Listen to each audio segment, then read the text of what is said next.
I'm not gonna kill you. I'm just gonna hurt you. Really, really bad.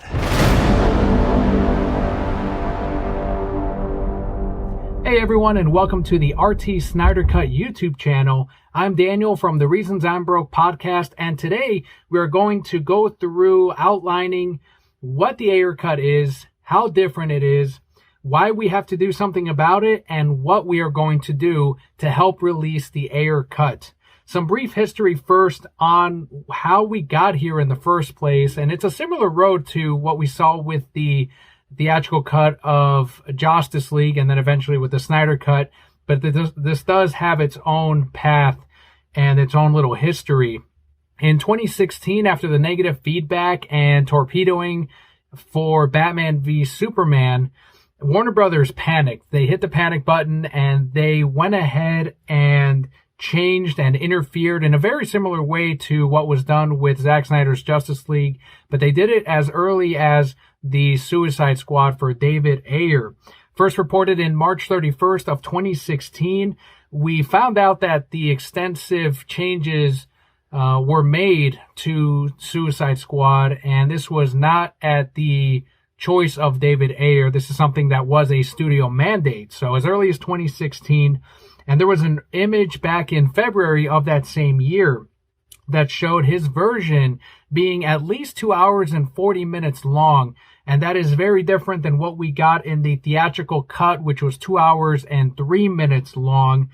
So we know that even with the extended cut that they released, which was 2 hours and 13 minutes, there's still a good chunk of material missing from his cut of Suicide Squad. David has since been able to open up more about it and has said that the first 40 minutes of his version of the film were completely cut. And I think you can see that especially as you see the theatrical edit of the film, how quickly they go through the character intros. So a lot of speculation as to where those 40 minutes would have fit in his cut. But I'm thinking that, especially in that first 40 minutes, that's a good chunk of time to remove from the film. And this is also when they reconsidered how the film was going to play out in theaters. They removed Stephen Price's score, which is closer to what we saw in that early Comic-Con trailer, which was incredible. That was our first look at Suicide Squad, and that's what we're fighting for, that tone.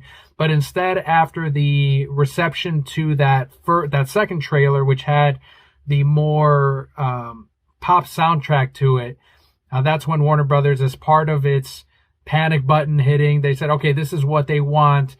And they hired that same trailer company to re-edit the film into what we got with the theatrical version. So a lot more music. They injected fun and optimism, whatever you want to call it. The same formula that we got with Justice League into Suicide Squad. And that's the direction that they thought they needed to go to. But among this, unfortunately, it affected more than just the soundtrack and the tone of the film. There was an arc between Harley Quinn and the Joker that is different in the Ayer Cut. It's different than what we got in the theatrical. So that dynamic we know is different. We saw a little bit of that in the extended cut, but in this full version, that story is completely different. And some of these scenes we have seen online going all the way back to 2016. So little by little, we've been getting a little bit more of that picture and what David Ayer and the rest of the crew on David Ayer's Suicide Squad wanted to do with the characters. And Jared Leto, of course, a ton of his scenes were cut out. We saw those in the trailers even leading up to the release of the film. And a bunch of that, I don't know if it was last minute or not because of these trailers, but a lot of it was cut out, unfortunately. His performance, when he was asked by IGN what he felt and if he was disappointed by it, he said, quote, "Were there any that didn't get cut? I'm asking you, were there any that didn't get cut? There were so many scenes that got cut from the movie, I couldn't even start. I think that the Joker, we did a lot of experimentation on the set. We explored a lot. There's so much that we shot that's not in the film," end quote.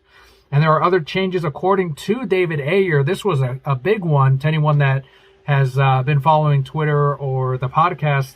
Diablo survived originally, which would have been, and I really want to see in the Ayer cut of the film, because there, to me at least, that was a big part of the heart of the film, was Diablo's story arc, his redemption, what he went through. And Harley and Deadshot as well ended up hooking up as a couple, which follows the New 52 version of Suicide Squad in the comic books. But they were obviously trying to do their own thing, especially with Will Smith and Margot Robbie. So that would have, again, changed that dynamic, not just between those two characters, but also between Harley Quinn and the Joker. And also, after Joker dropped Harley Quinn from that helicopter scene, he would have then made a deal with Enchantress to be the king of Gotham, would have tried to lure Harley Quinn. There would have been some more dialogue, different changes to that ending scene between Enchantress, the Joker, and the rest of the Suicide Squad. So we're already seeing hints of how the outcome, not only at the beginning of the film, but also in the climax, they are two different versions of these films, very similar to what we saw with Zack Snyder's Justice League and a theatrical cut. The Squad, of course, as we know, and hopefully we'll see one day, but the Squad ends up turning on not just the Joker, but also on Enchantress. So having just the Joker, Jared Leto, seeing more of that performance on there, gives us, I think, more depth to that final climax. So why is it important that we get the director's cut for David Ayer? If you're interested at all in Restore the SnyderVerse, let's say you're just in it for Zack and the Snyder Cut, this is huge for restoring the SnyderVerse. This is a big part of the SnyderVerse. We know that David and Zack and the rest of the writers and crew and actors worked hard to have a certain vision to the SnyderVerse and to carry that out. And David Ayer's cut of the film is, we are restoring a good chunk of the SnyderVerse by pushing to release David Ayer's Suicide Squad. If the Ayer cut is as successful as the Snyder cut, this already gives Zack a stronger hand when it comes to negotiating should anything happen at Discovery or at AT&T for anything future. We've already proved that the Snyder cut, Zack Snyder's Justice League, is a massive success through the merchandising, through the Blu-ray 4K, HBO Max, through the massive Twitter campaigns as well, that if we continue to do that, and I know the Ayer cut would be a success too, based on the fandom, based on the push, that would tell AT&T Discovery that we want more of this. We are ready to pay to see more from this universe. And if anything, it also gives David the chance to see his vision, for him to present that vision that he wanted, that original Comic-Con tone that we saw in that first trailer and everything else that he wanted to show all of us. He gets to complete his vision. That's already worth it right there. Just showing that the art is out there, the integrity, we honor that.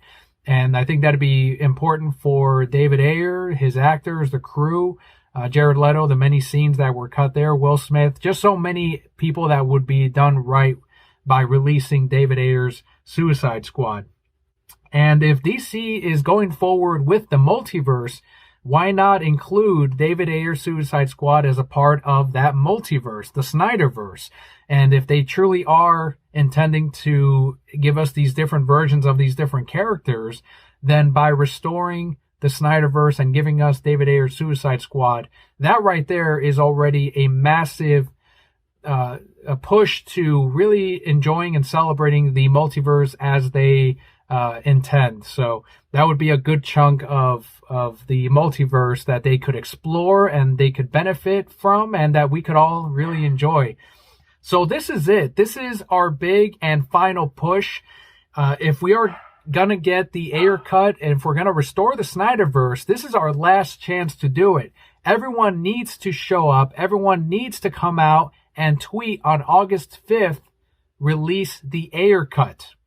We will never get another opportunity like this. August 5th is the 5-year anniversary of the theatrical release for Suicide Squad. And we need to make this as big, if not bigger, than what we saw on November 17th of 2019. This is an important day. We need to all come out. We need to all coordinate, and we need to all tweet out, release the Ayer cut on August 5th. Here is an event poster. August 5th is the 5th anniversary of Suicide Squad. In 2016, David Ayer's film was subject to studio interference, and he has been waiting 5 years for his true vision for the film to be released. Do you want the return of the SnyderVerse? Well, there is a SnyderVerse film out there. If we want the restoration of the SnyderVerse, we must release the Ayer Cut. On August 5th, we are calling on the heroes of old to make it happen once more. At the time shown, wherever you are in the world, let's unite. Share your favorite screenshots, clips, GIFs, fan art, and your hopes and wishes for the future of the franchise and these characters that David gave us. Tag each post with the hashtag release the Ayer Cut. I know a lot of us have work, school, or are busy during those specific times, but as long as you tweet after those times and tweet a lot, put in some text and then hashtag release the Ayer Cut, like they mentioned, GIFs, whatever it is to celebrate the Ayer Cut and to push, that is very important. And also there are schedulers out there like Hootsuite that you can use, and you can share your favorite ones down below as well, so you can schedule your tweets ahead of time so you can celebrate along with everyone else in the world during that specific time on the graphic that was shown. Thank you everyone for watching. I've been Daniel. You can find me at thereasonsimbroke.com. There will be links everywhere on there. Huge thanks once again to RT Ayer Cut, to RT Snyder Cut, and to all of you out there for helping us all push together once more to restore the SnyderVerse, to release the Ayer Cut. Oh, I'm not gonna kill you. I'm just gonna hurt you. Really, really